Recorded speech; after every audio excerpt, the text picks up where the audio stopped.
UDISE plus సైట్లో school profile and facilities మేనేజ్మెంట్కి సంబంధించి ఆల్రెడీ ఇంతకుముందు స్కూల్ యొక్క ప్రొఫైల్ ఫెసిలిటీకి సంబంధించిన డేటాని సీరియల్ నెంబర్ 12 వరకు కూడా మనం అన్ని పాఠశాల వాళ్ళు కూడా ఆ డేటాని ఫిల్ చేయడం జరిగింది. అయితే కొత్తగా సీరియల్ నెంబర్ 13 కింద list of questions to be added in UDISE portal as state specific questions అని చెప్పేసి ఇంకొక కాలంని సీరియల్ నెంబర్ 13 కింద దాంట్లో ఒక 28 క్వశ్చన్స్ని యాడ్ చేయడం జరిగింది. సో ఈరోజు మన వీడియోలో ఈ సీరియల్ నెంబర్ 13లో ఉన్నటువంటి కొత్తగా యాడ్ చేసినటువంటి 28 క్వశ్చన్స్ని ఎలా సబ్మిట్ చేయాలనే విషయం గురించి మనం డిస్కస్ చేసుకుందాం. ముందుగా గూగుల్ క్రోమ్లో యూడైస్ ప్లస్ ప్రొఫైల్ అని చెప్పేసి మనం టైప్ చేయగానే మనకి స్క్రీన్ ఎలా డిస్ప్లే అవుతుంది. ఇక్కడ మనం లాగిన్ ఫర్ ఆల్ మాడ్యూల్స్ అని క్లిక్ చేసి అయినా సరే దాంట్లో నుంచి వచ్చేసరికి మనం ప్రొఫైల్ మాడ్యూల్లో కాబట్టి ప్రొఫైల్ మాడ్యూల్ సంబంధించి దీన్ని సెలెక్ట్ చేసుకుంటాం. Go to UDISE profile module అని చెప్పేసి అప్పుడు స్క్రీన్ మనకి ఎలా ఓపెన్ అవుతుంది. ఈ పక్కన మన స్కూల్ యొక్క యూడైస్ ప్లస్కు సంబంధించినటువంటి యూజర్ ఐడి అంటే స్కూల్ డైస్ కోడ్ని ఎంటర్ చేస్తాము. నెక్స్ట్ పాస్వర్డ్ ఎంటర్ చేస్తాము. ఇక్కడ కనపడుతున్నటువంటి క్యాప్చా కోడ్ని ఎంటర్ చేసి కింద లాగిన్ అని చెప్పేసి ఆప్షన్ ఉంది. ఆ లాగిన్ అనే ఆప్షన్ ప్రెస్ చేయడం ద్వారా ముందుగా ప్రొఫైల్ అండ్ ఫెసిలిటీకి సంబంధించినటువంటి మాడ్యూల్లోకి లాగిన్ అవ్వాలి. లాగిన్ అనే ఆప్షన్ మీద ప్రెస్ చేయగానే హోమ్ స్క్రీన్ ఇలా కనపడుతుంది. ఇక్కడ ప్రొఫైల్ అండ్ ఫెసిలిటీ అని చెప్పేసి ఆప్షన్ ఉంది. దీని మీద మనం ప్రెస్ చేయాలి. ప్రెస్ చేయగానే ఆల్రెడీ ఇంతకుముందు సీరియల్ నెంబర్ 12 వరకు ఉన్నటువంటి అన్ని క్వశ్చన్స్ కూడా ఆల్రెడీ మనం కంప్లీట్ చేయడం జరిగింది. అయితే ఇప్పుడు కొత్తగా మనకి సీరియల్ నెంబర్ 13 కింద 1 to 28 క్వశ్చన్స్ని యాడ్ చేశారు. List of questions to be added in UDISE portal as state specific questions అని చెప్పేసి ఆల్రెడీ ఇంతకుముందు ఇవన్నీ కంప్లీట్ చేసినవన్నీ కూడా కంప్లీటెడ్ అని చెప్పేసి ఇలా కనపడుతుంది అనమాట. ఇప్పుడు ఇంక ఇది మనం సబ్మిట్ చేయలేదు కాబట్టి నీడ్ కరెక్షన్ అని చెప్పేసి ఇట్లా డిస్ప్లే అవుతుంది. సో ఇప్పుడు దీన్ని మనం 1 by 1 ఒక్కొక్కటి ఏమేమి ఉన్నాయి ఎలా ఫిల్ చేయాలి అని చెప్పేసి చూద్దాం. దీనిలో ఒక్కొక్కటి వచ్చేసరికి first question pucca boundary wall with school main gate. మన స్కూల్ మెయిన్ గేట్కి సంబంధించి బౌండరీ వాల్ ఎలా ఉంది, దాని యొక్క కండిషన్ అంటే అది పక్కాగా ఉందా లేకపోతే లేదా అని చెప్పేసి ఎస్ అయితే ఎస్ సెలెక్ట్ చేసుకుంటాము, నో అయితే నో సెలెక్ట్ చేసుకుంటాము. ఇక library or reading corner or book bank have maintain the issue register or not. స్కూల్లో ఉన్నటువంటి library, reading corner, book bank సంబంధించి బుక్స్ మనం ఇష్యూ చేసేటప్పుడు రిజిస్టర్ని మెయింటైన్ చేస్తాము. కాబట్టి ఆ లైబ్రరీ ఈ పైన చెప్పుకున్న 3 కలిగి ఉండి అది మెయింటైన్ చేస్తుంటే ఎస్ అని సెలెక్ట్ చేసుకుంటాము. తర్వాత వచ్చేసరికి library, reading corner, book bank అవి బుక్స్ ఇచ్చిన తర్వాత వాటి యొక్క ఇష్యూ రిజిస్టర్ ఏదైతే ఉందో దాన్ని రెగ్యులర్గా మనం మెయింటైన్ చేస్తున్నామా అంటే అప్డేట్ చేస్తున్నామా లేదా అని చెప్పేసి ఆప్షన్ సెలెక్ట్ చేసుకుంటాము. నెక్స్ట్ తర్వాత కింద full availability of maintained play ground with following games facilities కింద కొన్ని గేమ్స్ ఇచ్చారు. ఆ గేమ్స్కి సంబంధించి మన స్కూల్ పరిధిలో ఈ గేమ్స్ ఆడటానికి సరిపడా ఫెసిలిటీస్ మన స్కూల్లో ఉన్నాయా లేదా. For example standard track 200 to 400 మీటర్స్కి సంబంధించి ట్రాక్ ఉంటే ఎస్ అని లేకపోతే నో అని. నెక్స్ట్ ఖోఖో గేమ్ ఆడటానికి మన స్కూల్లో సరిపడా స్పేస్ ఉంటే ఎస్ అని లేకపోతే నో అని. వాలీబాల్కి నెక్స్ట్ అట్లాగే ప్యారలర్ బార్, నెక్స్ట్ అట్లాగే horizontal bar, large play area for football, cricket games. So దీనికి సంబంధించి ఎస్ అయితే ఎస్ లేకపోతే నో. నెక్స్ట్ 5th వన్ వచ్చేసరికి full availability of CWSN children with special needs అనమాట. వాళ్ళకి ఫ్రెండ్లీ గేమ్స్ కండక్ట్ చేయడానికి, మెయింటైన్ చేయడానికి ప్లే గ్రౌండ్కి సంబంధించి మన స్కూల్లో ఈ కంప్లీట్ గేమ్స్ ఫెసిలిటీస్ ఉన్నాయా లేదా. చెస్ ఇవన్నీ ఇండోర్ గేమ్సే. నెక్స్ట్ క్యారమ్ బోర్డ్ ఇవి కూడా ఇండోర్ గేము. సో ఇండోర్ గేమ్స్కి సంబంధించి ఉన్నటువంటిని కూడా మనం ఎస్ సెలెక్ట్ చేసుకుంటాము. Availability of segregated dustbins in classrooms, toilets and common areas. Class రూమ్స్లోను నెక్స్ట్ అట్లాగే డస్ట్బిన్స్, టాయిలెట్స్ వీటిలో కామన్ ఏరియాస్లో అవైలబుల్గా ఉన్నాయా. నెక్స్ట్ తర్వాత అవైలబిలిటీ ఆఫ్ క్వశ్చన్ నెంబర్ 7 వచ్చేసరికి availability of functional furniture in all class రూమ్స్లో అందరు విద్యార్థులు తగినట్లు టేబుల్స్ అవన్నీ కూడా ఉన్నాయా. నెక్స్ట్ 8th వన్ వచ్చేసరికి are safety measures available and in place for science laboratories. So lab ఉన్న స్కూల్స్ వాళ్ళు మాత్రం ఇవి సెలెక్ట్ చేసుకుంటారు, లేని వాళ్ళు నో అని. ఒకవేళ అవి కనుక పార్షియల్ అంటే పూర్తి స్థాయిలో కాదు, అలానే పూర్తిగా లేకుండా ఉంటే థర్డ్ ఆప్షన్ సెలెక్ట్ చేసుకుంటాం మనం, పార్షియల్ అని చెప్పేసి. Availability of interactive flat panel. IFE panels maximum అన్ని స్కూల్స్లో కూడా ఇచ్చారు కాబట్టి ఉన్న స్కూల్స్ వాళ్ళు ఎస్ అని, లేని వాళ్ళు నో అనేది సెలెక్ట్ చేసుకుంటాం. Use of IFPs in classrooms for pedagogical purposes. So స్టూడెంట్స్కి పాఠాలు చెప్పే క్రమంలో ఉపయోగిస్తూ ఉంటాం కాబట్టి ఎస్ సెలెక్ట్ చేసుకుంటాము. Availability of smart TVs in each class room.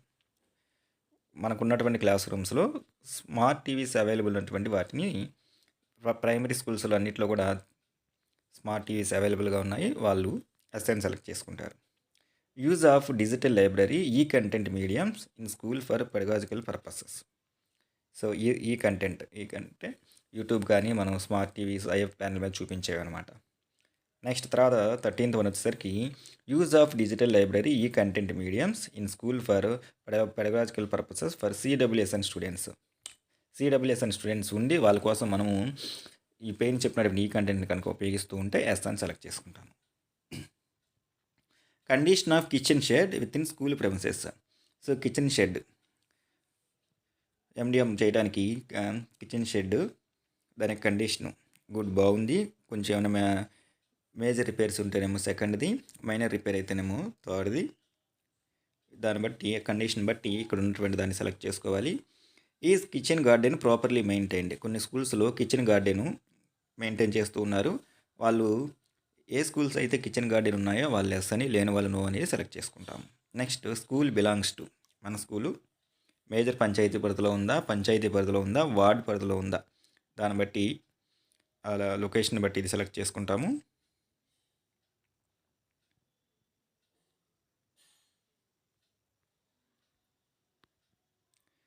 Next తర్వాత వచ్చేసరికి సెక్రటేరియట్ డీటెయిల్స్. సెక్రటేరియట్ డీటెయిల్స్లో మన స్కూలు ఏ సెక్రటేరియట్ పరిధిలోకి వస్తుందో అది మనం సెలెక్ట్ చేసుకోవాలి. నెక్స్ట్ తర్వాత వచ్చేసరికి ఇంటర్నెట్ కనెక్షన్స్. స్కూల్కి నెట్ ఫెసిలిటీస్ ఉంటే ఆ నెట్కి సంబంధించి ఏ సర్వీస్ ప్రొవైడర్ని ఉపయోగిస్తున్నామో, ఫైబర్ నెట్టా, జియో ఫైబరా, లోకల్గా బ్రాడ్బ్యాండ్లా, ఎయిర్టెలా, ఏసీటీనా, ఎక్సెల్ బ్రాడ్బ్యాండా, ఇక్కడ ఉన్న వాటిలో మనం ఏదైతే నెట్ని మన స్కూల్ పర్పస్ ఉపయోగిస్తున్నామో అది సెలెక్ట్ చేసుకోవాలి. డీడీఓ కోడ్, డీడీఓ గారి యొక్క ట్రెజరీ ఐడిని ఇక్కడ ఎంటర్ చేయాల్సి ఉంటుంది 19th వన్లో. నెక్స్ట్ 20 వచ్చేసరికి ORG unit for government schools అని చెప్పేసి, అంటే ఇది మన స్కూల్కి సంబంధించి శాలరీ బిల్లులు చేసేటప్పుడు ప్రైమరీ స్కూల్స్ వాళ్ళు, యూపీ స్కూల్స్ వాళ్ళు అయితే ఎంఈఓ గారిని సంప్రదిస్తే వాళ్ళు ఈ ఓఆర్జీ యూనిట్ యొక్క నెంబర్ని ఇవ్వడం జరుగుతుంది. హై స్కూల్స్ వాళ్ళు అయితే డీడీఓ గారు వాళ్ళ యొక్క శాలరీ బిల్ని ప్రిపేర్ చేసే నిధి పోర్టల్లో డీడీఓ దాంట్లో కనుక చూస్తే దాంట్లో ఈ ఓఆర్జీ నెంబర్ అనేది ఉంటుంది, దాన్ని తీసుకొచ్చి ఇక్కడ ఎంటర్ చేయాల్సి ఉంటుంది. Next NOC from fire for G+1.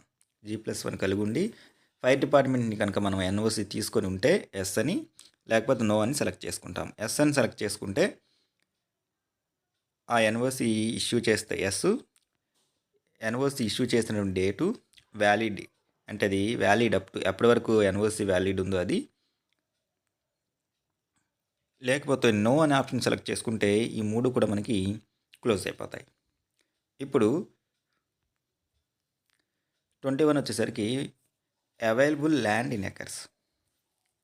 మన స్కూల్ ప్రెమిసెస్కి సంబంధించి మొత్తం అందుబాటులో ఉన్నటువంటి ల్యాండ్ ఎకరాలు, ఎన్ని ఎకరాలో ఆ ఎకరాల యొక్క నెంబర్ ఇక్కడ మనం వేస్తాము. సెంట్స్, ఫస్ట్ ఏమో ఎకరాలు, నెక్స్ట్ వచ్చేసరికి ఏమో సెంట్స్, ఎన్ని సెంట్లో మొత్తము స్కూల్ ప్రెమిసెస్ ఏరియా అదంతా ఎంటర్ చేస్తాము ఇక్కడ. Next nearest police station contact number. మన స్కూల్ పరిధిలో దగ్గరలో ఉన్నటువంటి పోలీస్ స్టేషన్ యొక్క కాంటాక్ట్ నెంబర్ని ఇక్కడ ఎంటర్ చేయాలి. నెక్స్ట్ నియరెస్ట్ హాస్పిటల్, దగ్గరలో ఉన్నటువంటి పిహెచ్సి ప్రైమరీ హెల్త్ సెంటర్ కానీ దగ్గరలో ఉన్నటువంటి ఏదైనా హాస్పిటల్, గవర్నమెంట్ హాస్పిటల్కి సంబంధించి కాంటాక్ట్ నెంబర్ ఇక్కడ వేస్తాము. Next best available mobile signal 1, 2. మన స్కూల్ పరిధిలో దగ్గరలో అందుబాటులో టవర్ ఉండి కింద మనకి ఇక్కడ మెన్షన్ చేస్తున్నటువంటి ఈ సర్వీస్ ప్రొవైడర్లో ఏ సర్వీస్ ప్రొవైడర్కి సంబంధించినటువంటి సిగ్నల్ బాగా ఉందో దాన్ని మనం సెలెక్ట్ చేసుకుంటాము.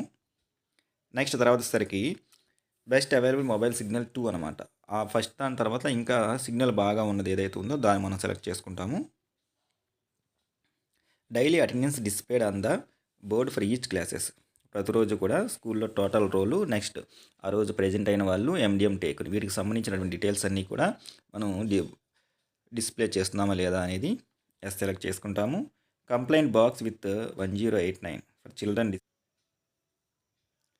చిల్డ్రన్కి సంబంధించి టోల్ ఫ్రీ నెంబర్ 1089కి సంబంధించినటువంటి కంప్లైంట్ బాక్స్ అది మన స్కూల్లో డిస్ప్లే చేస్తున్నామా లేదా అని చెప్పేసి ఇక్కడ ఎస్ఆర్ నో అన్నారు, మనం సెలెక్ట్ చేసుకుంటాము. నెక్స్ట్ తర్వాత 28 వచ్చేసరికి మన స్కూల్కి ఎన్జిఓస్ నుంచి కానీ, ఫిలాంథ్రఫిస్ట్ కానీ, next alumni, parents, other donors దగ్గర నుంచి కానీ ఏమైనా సరే మన డొనేషన్స్ కనుక మనం రిసీవ్ చేసుకుని ఉంటే ఎస్ సెలెక్ట్ చేసుకుంటాము, లేకపోతే నో సెలెక్ట్ చేసుకుంటాము.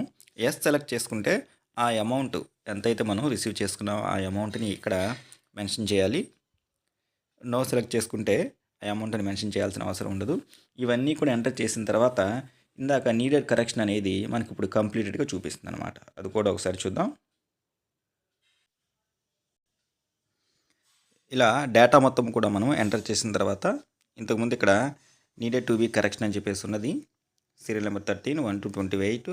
ఇది వచ్చేసరికి మనకి ఇక్కడ స్టేటస్ వచ్చేసరికి కంప్లీటెడ్ అని చెప్పేసి వస్తుంది. ఇలా కంప్లీటెడ్ అని రావడంతో మనం యూడిఎస్ ప్లస్లో ప్రొఫైల్ అండ్ ఫెసిలిటీస్కి సంబంధించి కొత్తగా యాడ్ చేసినటువంటి సీరియల్ నెంబర్ 13లో ఉన్నటువంటి 1 to 28 క్వశ్చన్కి సంబంధించినటువంటి డేటా మొత్తాన్ని కూడా మనం సబ్మిట్ చేయొచ్చు.